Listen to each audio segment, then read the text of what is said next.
Maybe in the next session we will talk about the urban local governing bodies, right? So just to see how this concept of Panchayat Raj evolved, you can trace it back to our history. Panchayats are commonly known in India even before the Panchayat Raj institutions actually came into being. So if we do not really go back too long back into history and restrict ourselves to the modern history, then you would have heard about Gandhian concept of village governance, right? Or self-reliant village concept, which is talked about in history a lot. So concept kya tha? You know, during the freedom struggle, he emphasized a lot on this concept, Gram Swaraj ka jo concept, that every village should be self-sufficient in its needs and supplies, you know. And Gandhiji thought that is the ideal model, and that's where these concepts of Bharat gaon mein basta hai, that was the period when these things were talked about. Gaon mein Bharat, where is India? He said India resides in villages. So villages ko self-sufficient karna was one of the very important Gandhian, element of very Gandhian philosophy. So वो self rule की बात करते थे कि गांव में जो भी चीजें होती हैं वो गांव के स्तर पे ही डिसाइड होनी चाहिए. So self rule was very important. So if you look at the Gandhian concept of Gram Swaraj, then it had certain features. क्या था वो? एक feature तो ये था कि self rule, right? They should be able to decide what should happen in the villages. End of course panchayat का concept हमेशा से रहा भी है कि बहुत सारे निर्णय जो गांव में क्या होना चाहिए क्या नहीं होना चाहिए इसके निर्णय कि पंचायत लेते रही है. तो सेल्फ रूल होना चाहिए. Second is self reliance. Self reliance का मतलब क्या होता है कि आत्मनिर्भर होने चाहिए. They should not be dependent for their needs on any other structure. They should be self-reliant, So self-reliance is important. Another concept we talked about was self-sufficient. मतलब अपने आप में पूर्ण होने चाहिए.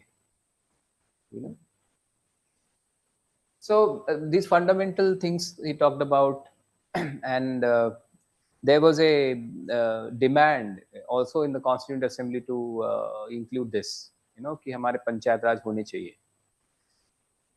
So, of course, there was a long debate in the Constituent Assembly on this. Dr. Ambedkar was opposed to the idea of Panchayat Raj institutions. He was fundamentally against this idea. He had his own logic. He said, in his own words, he said that our villages are dens of casteism, dens of discrimination, and dens of atrocity. Den मतलब क्या? Den का मतलब होता है गुफा या फिर जहां पर जानवर रहते हैं. तो उनका ये मानना था कि हमारे गांव में इस कदर डिवीजन, डिस्क्रिमिनेशन, कास्ट लाइंस पे, अलग अलग लाइंस पे है कि उनको सेल्फ रूल देना, giving them authority to rule themselves will be detrimental to the rights of the people. And the rights that we are enshrining in our constitution, all those fundamental rights, will be completely negated if these bodies at the local level are let to decide themselves what would happen, including matters of disputes. And he said that the disputes will be resolved not by your rules. They will be resolved by their own whims and fancies and their own traditions and customs, which are uncivilized, in his words. So he was against it, and there was a long debate on that. So what actually happened was a compromise of sorts, and there was no inclusion of Panchayat Raj institutions in the original constitution. But it came in the form of one of the directive principles of state policy. So directive principles of state policy, as we said, of course, it is a directive to the state that helps the state to make its policies, and the state is supposed to remember and consider the directive principles whenever they frame a policy, right? वो कोई भी नया कानून बनाए, कोई नया नियम बनाए, कोई नई नीति लाए, so they are required, they are mandated to have a look at the uh, directive principles and see if it is in compliance with the directive principles or not. At the same time, the DPSPs or directive principles state policies are also a way, a place to park something that the makers of the constitution thought was not really possible to do at that very time. तो ऐसी बहुत सारी चीजें थी जो लगती थी उस समय के कॉन्स्टिट्यूएंट असेंबली मेंबर्स को कि अब इस समय ये पॉसिबल नहीं है करना, पर ये होना चाहिए. There always be certain things that you see, okay, ABCD A to Z होनी चाहिए चीजें, but you also know that there are 5 things that are not possible to be done now, or it is not advisable to be done, but they should be done in future. So, or that was one way. Other was there may not be a complete agreement on certain things. And one important thing about Constituent Assembly is that almost all the decisions, almost every provision that you find in the Constituent Assembly was arrived at after a thorough debate and by consensus. Voting और majority से नहीं हो रहे थे, consensus create हो रहा था, and that is one reason why the Constituent Assembly took so long to frame the Constitution and approve it. It went through iterations, at least three of them. तो वो भी एक कारण था कि कंसेंसस बनाने की कोशिश हो रही थी, राइट? और जब लग रहा था कि कंसेंसस नहीं है तो फिर कॉम्प्रोमाइजेस भी हो रहे थे.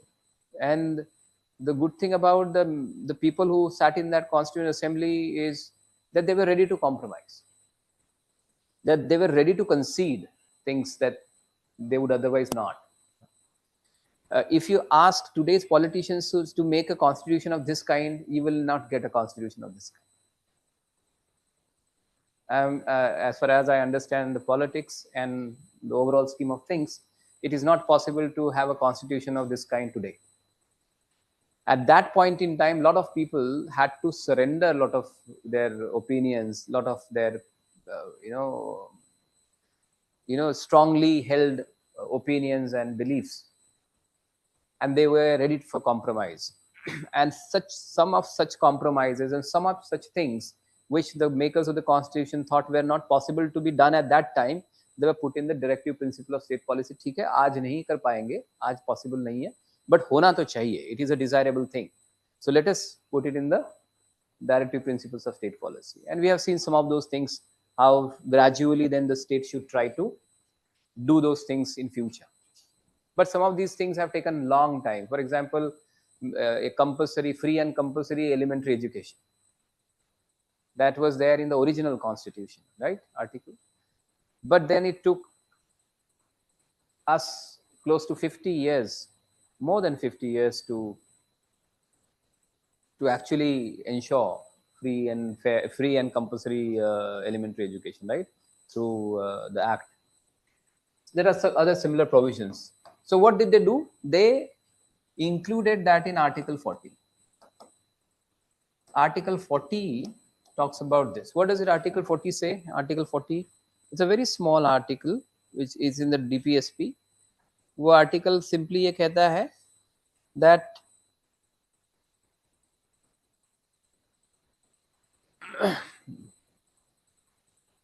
it says organization of village panchayats.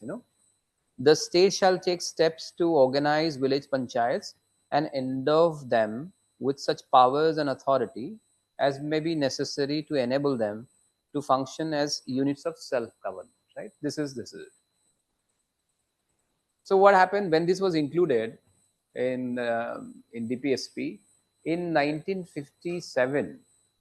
One committee was set up by the government of India. So Article 40, which is a DPSP article, provides for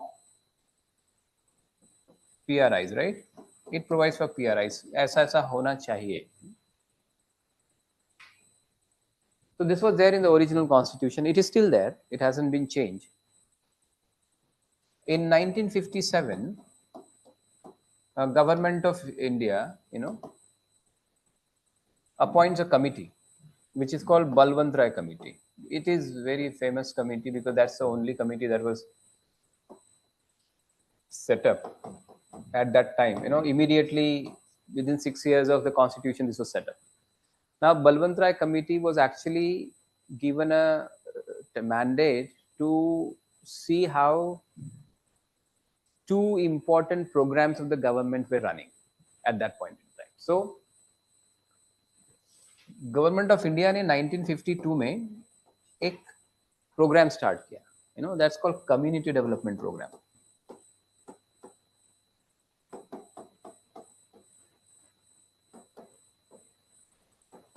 Have you heard of community development program? Community development program was one of the first major welfare programs of the government of India right after the coming in force of the constitution, right after the election. आपको पता है कि first general election actually took place in 1952, right. And 1952 में पहली सरकार बनने के बाद में ये पहला जो मेजर डेवलपमेंट प्रोग्राम आया रूरल इंडिया के लिए, particularly for rural India, was this. And this was also the time when the concept of developmental blocks also came.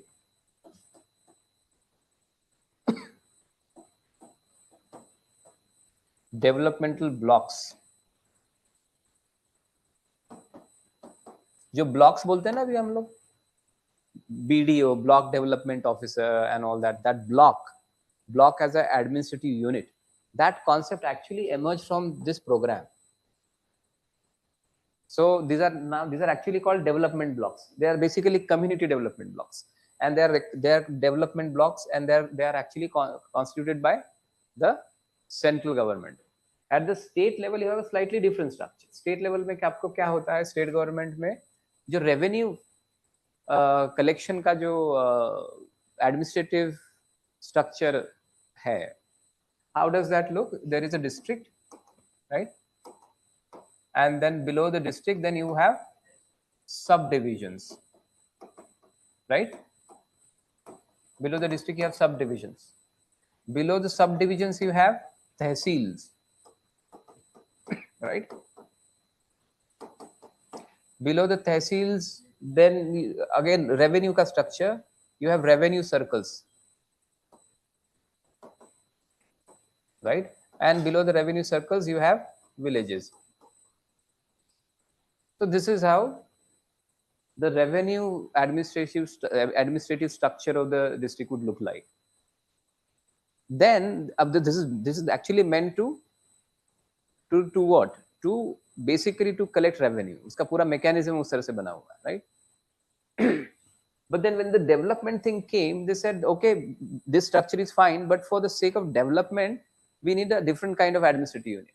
And that's how a unit of block came into picture. And these are all decided by whom? State government. Okay? These structures are decided by the village to recognize a group of households as village. Revenue circle, तहसील, किस area को तहसील बनाना नहीं बनाना, कैसे बनाना, उसकी boundaries decide करना. और subdivision, which is a subdivision, how many tehsils it would have, what are the boundaries of the subdivision. The district, making a new district, reconstituting a new district, changing the boundaries of a district. This is all in the powers of the state government. But when the development thing came, and when concept of development block came, the development blocks were actually decided by the government of India. So ये GOI करता है. So these development blocks could be seen all over the country, and they become very famous on the developmental side of the administration. So BDO somehow is as popular a term as collector, right, or tehsildar, and this is when it began. Of course, this has a very, very long history that we have seen. So this is where the blocks come. So ये community development program चल रहा था. That was started in 1952. उसके बाद में, उसके अलावा there was another program, extension services चल रही थी, you know. This extension services program was started in 1953. So the government actually set up this Balwant Rai committee to examine, to see, to review how these two programs were doing, and how we could actually implement them in a better way so that they achieve their objective. That was the mandate of the Balwant Rai committee, to actually examine how these programs are doing and how could we do better. So this committee then committee came up with its report in 1957, and they recommended a few things. So they recommended that we should come up with a Panchayat Raj system. They recommended a Panchayat Raj system, the Balwant Rai committee. They also recommended to have a 3-tier Panchayat Raj system. 3-tier Panchayat Raj system.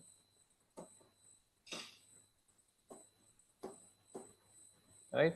And they of course recommended many other things, kya kya hona chahiye, but it's very unlikely that there will be a question on what was the recommendations of the Balwant Rai commission. Not very, you don't really need to remember. They recommended few other things also, nitty-gritties, but we are anyway going to see them in detail.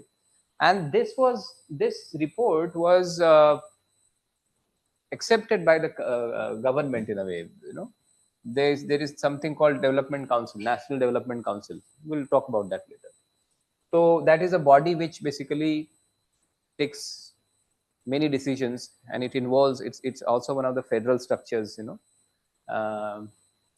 So that was accepted, but the government of India did not act on this. Report आगे submit हो गई, accept भी कर लिया, but they did not act on it. They didn't do anything with this. However, there were certain states such as Rajasthan, you know, which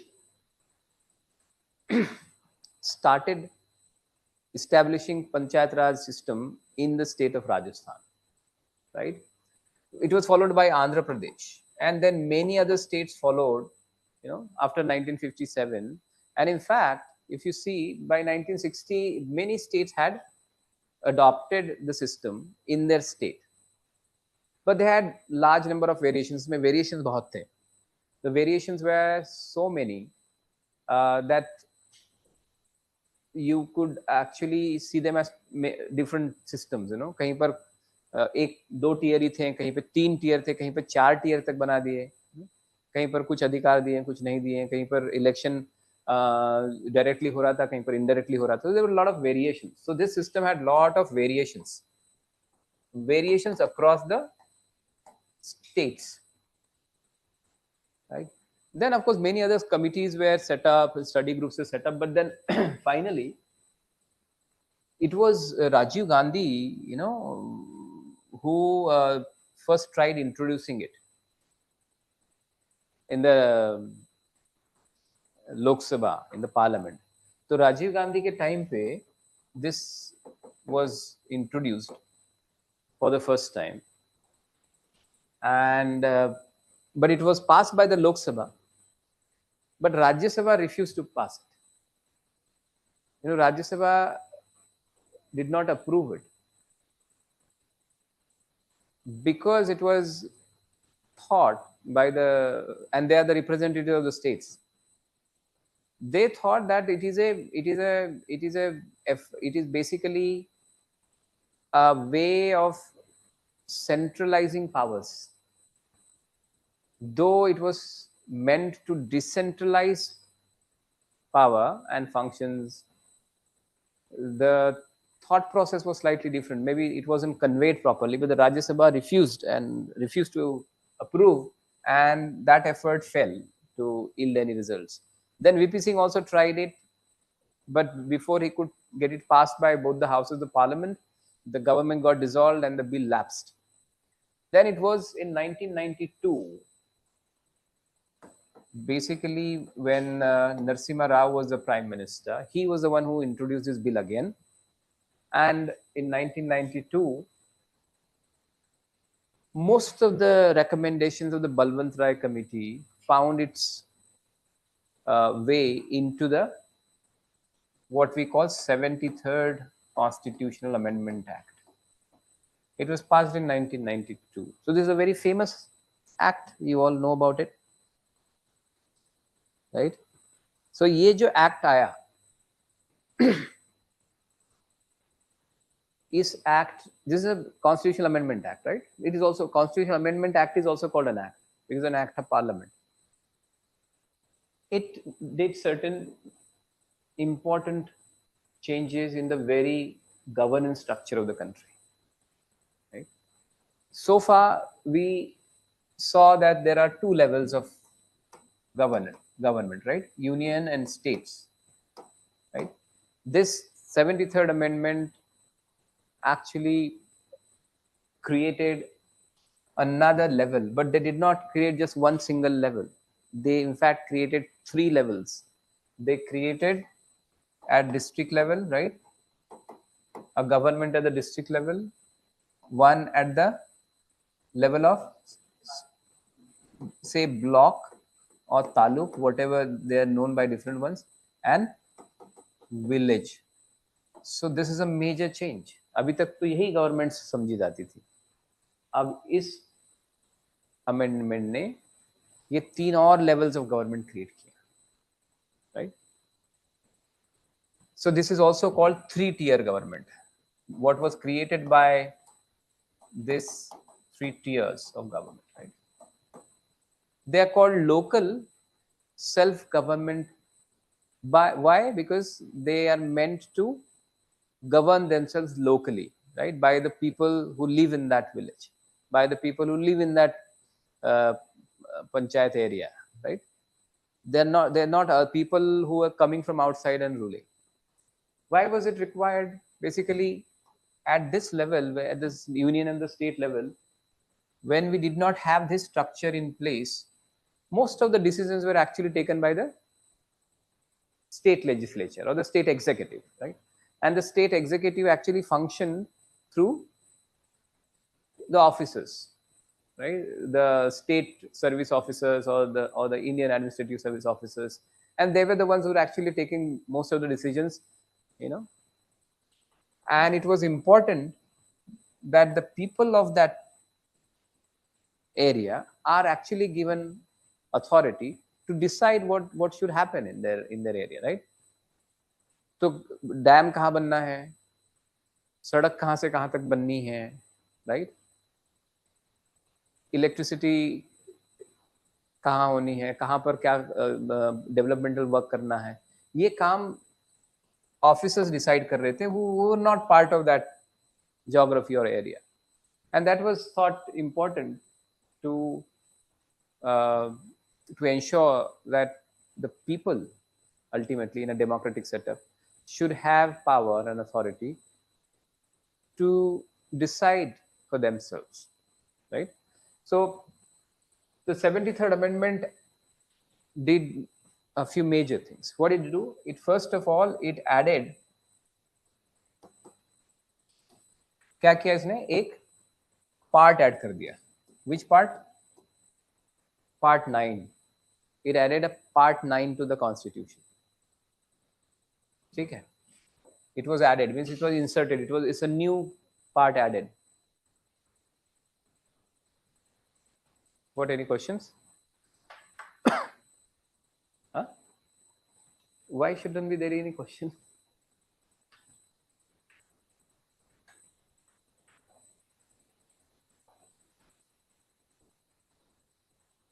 There should be a question on this. I'm saying that this amendment added a new part, and part is 9.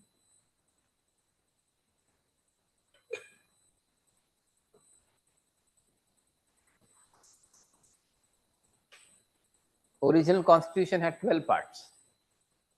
Now is there a question? So how can they could not add any other parts, right? They could have only added in the form of A or part A or part B or this thing, right? But they added part 9 actually simply because there was a space to add a part there. in a way. Part 9 in there was a part 9 in the original constitution which was related to basically states, types of states. You know, initially we talked about types of states. There were three types of states and union territories. That part 9 was about states and union territories. Part A state, part B state, part 3 state. That part contained one article 243. उस part में article 243 था, right. सो ये part 9 was actually repealed इन 1956. तो इस part को repeal ही कर दिया 1956 में, because in 1956 the reorganization of states happened and those distinction between part A type state, part B type state, that was completely removed. That was not required anymore. So that was completely repealed and there was a space here. So एक पूरा part था, but there was one single article in that part, right? And when this amendment took place, they, instead of adding it anywhere, they simply added this, replaced that with this part, and they retained article 243. Now the provisions had to be many, and those all provisions cannot be put in one article, and that's how you have article 243A, B, C, D, E, F, G, H, I, J, K, L, M, N, O, P, Q, R, S, T, U, V, W, X, Y, Z, and doesn't stop there. Then it goes on from ZA, ZB, Z2, ZC to what? To ZT. But then we'll talk about all those Zs and ZTs. So this is what it added. So it was a very significant change. It also added one more thing to the constitution. It added one extra schedule. So schedule 11 भी add कर दी. You know, पहले original constitution and how many schedules? 8. The 9th one was added when?